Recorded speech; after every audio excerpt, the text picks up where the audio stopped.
Hey everybody, so welcome back to week 2. The other video for this week has the scavenger hunt answers in there, so be sure to check that one out if you're curious what the answers were and how to find the correct answers if you ended up in a different spot. But this video is going to be our main week 2 video. We're going to be focusing on APA, we're going to be looking at the prompt for the research proposal, talking a little bit more about peer review, getting you started there, and most importantly talking about the research we're going to be doing this quarter for summer term and how to formulate a strong research question. But what we're going to start off with today is APA citation style, because for our class we do use APA citation style. If you take other writing classes and communication classes at Oregon Tech in your time here, I'd be willing to bet you'd also be using APA because that is the citation style that we use in the Oregon Tech communication department. So I am going to upload these slides for you as well, but I wanted to walk through them really briefly with you just so we can have a quick overview. So APA, just to start off, why do we cite our sources? We do so, one of the reasons, a main reason, is to avoid plagiarism. So you don't want to plagiarize, you want to make sure you're covering your bases and citing things where you're using source information. So giving credit where credit is due, but it also helps you build credibility, right? It makes you look good when you're citing your outside sources. That helps your argumentation and your appeal to be a strong arguer, strong writer. It helps a lot to cite your sources. Okay. I do have a few resources that I recommend if you want to use these. These are totally optional, but if you are needing citation help, the #1 resource that I recommend on the internet is Purdue OWL. And this won't be the first time you hear me mention Purdue OWL, but Purdue OWL is probably the internet's #1 writing resource. They have a lot of great information there, so check it out if you need help with APA citations. But then I do have a few recommendations if you ever want a printed version of an APA style handbook or guide. There are a few that I recommend that you can look into for the future. Again, totally optional. We do not need them for our class. We have a lot of online resources too. But the first one that I recommend is called A Pocket Style Manual by Diana Hacker. Has citing, a style guide for grammar, things like that. It's really useful. It's a small spiral bound. And then of course there's the Concise Guide to APA. This is directly from the APA website. Spiral bound, pretty small, really great resource to have also. So optional, a few things to get you started if you want a paper guide. Okay, so the first thing I want to mention are signal phrases. So we need signal phrases when you're introducing quoted or cited material because it lets us know that you're about to give material that is not your own. So what is a signal phrase? Again, simple way to let your readers know that you're about to introduce a source. So that could be as simple as saying, according to so-and-so, they write that, or as seen in a study conducted by blank, right, they explain that, blah, blah, blah, you keep going. So that's what a signal phrase is. I have linked on here the Purdue OWL website if you want to check it out. Again, these slides are going to be uploaded under week 2. But why do we use signal phrases? There are a few main reasons here. #1 is to mark boundaries, again, between your own work and someone else's work. To emphasize the source, right? They call attention to who wrote it, maybe for where are they writing, are they affiliated with somewhere that's really credible, and then of course to avoid plagiarism, so you're giving credit, okay? I have a list here of some strong verbs that you can use to introduce quoted or cited material rather than just saying the author says or the author writes. Those things are totally fair and fine, but there are some other ways you can introduce quoted or cited material. The author suggests, the author asserts, the author's contrast or compare. Using this sort of language and specific verbiage can help you be more specific when you're writing, and it's going to be really helpful for the rhetorical précis. Okay, so let's jump back into APA. So what does APA stand for? APA stands for the American Psychological Association. This citation style is commonly used in social sciences, psychology, sociology, social work. We use it for technical writing. We also use it in the communication department. You might have more familiarity with MLA. So I think a lot of people coming into a writing class expect us to be using MLA instead. That's certainly what I was using when I was getting my degrees. But APA is more of what we use for technical writing, research, and that's what the OIT communication department uses too. And one of the big differences between MLA and APA is that APA, we emphasize the year. So we're really concerned with when research is happening rather than what MLA emphasizes tends to be the page number. We're not quite as concerned with the page number for APA. Okay. The major components of an APA-style essay include a title page, an abstract, the body of the essay, and a references page. For our class, you do not need an abstract. So I did want to mention that typically APA, so if you're getting something published or have a longer research project, you would be writing an abstract. We do not need that for our class. Okay.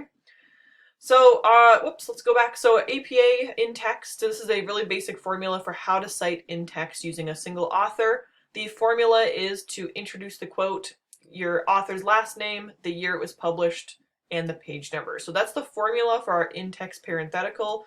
You can see an example here. If this was published by Green in 1999, and it appeared on page 59. So something you'll notice that's a lot different between APA and MLA is that we use the prefix P dot for what page number something was on. If you don't have the page number, you don't need to include that at all, okay? If there are multiple pages, you would use more than one P to denote a page range. So that is the basic in-text formula for a single author. If you're using a signal phrase, which you should be, right? If you mention some information in your signal phrase, that will change what appears in your parenthetical. So let's say we're saying Green, 1999, suggests that, quote, big dogs are better than small dogs, end quote, and it appears on page 18. That's without even, the parenthetical only has the page number. We don't even need the last name and the year because we've already mentioned that in the signal phrase. So the main rule of thumb here is if you don't mention something in a signal phrase, you want to put it in your parenthetical citation. Mentioning the author's last name and the publication year in parentheses directly after, that is called a narrative citation. Really common for APA. The year always follows the author's last name. All right, so continuing on, let's say we have an APA source that has two authors. You would use both last names, and you would separate them in a parenthetical using the ampersand symbol. So instead of the word and, we use an ampersand.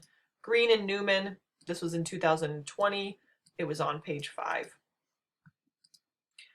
When you have 3 or more authors is when it gets a little bit more complicated, a little bit more complex. So when you have 3 or more authors, you're going to replace all authors' names except for the very first author that's credited. You're going to abbreviate all of them with et al. And et al is a Latin phrase that means and others. And again, we use it to abbreviate when there are a lot of authors that write something together. We're only using the first last name, and we're going to be condensing that using et al. So let's say we have 3 authors, Green, Newman, and Smith. Something was published in 2020. We could write it this way. In an article written by Green et al. 2020, the authors conclude that more research must be done. So in this example, we are using et al. Instead of Newman and Smith, but we know that there are other authors by using that. So et al. Is what you want to use when you have 3 or more authors credited. It saves us some room. Okay.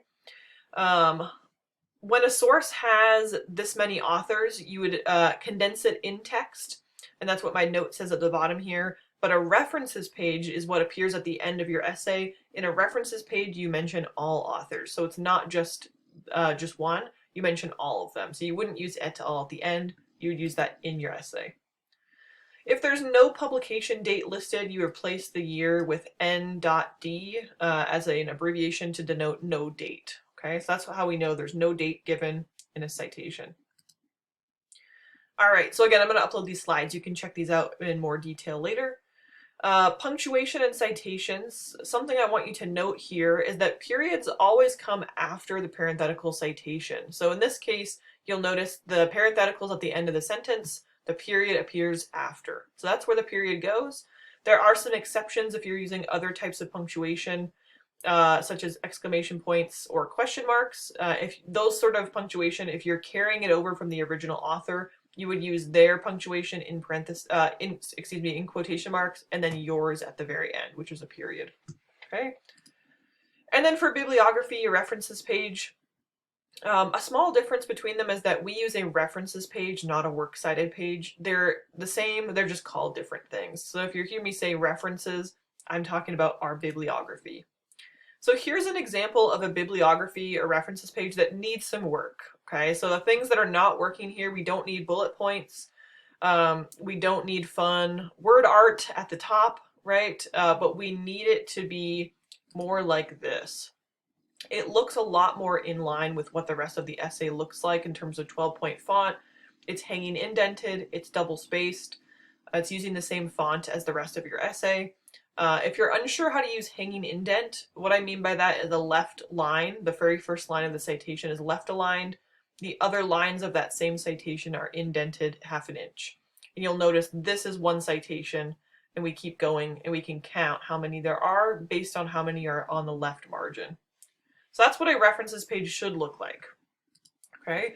Essentially what I want you to do is make sure that your references page is always alphabetized by author's last name, and if there's no authors given, you use the name of the article.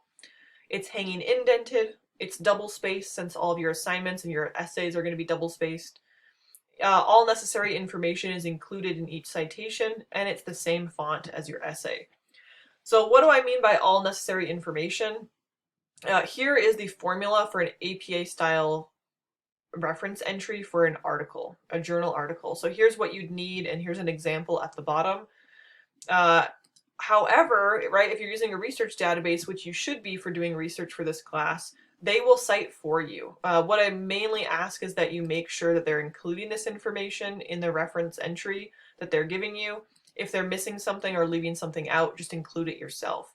So for Google Scholar, this is where you can find the citation. And then on Academic Search Complete, there's that cite button after you click on an article.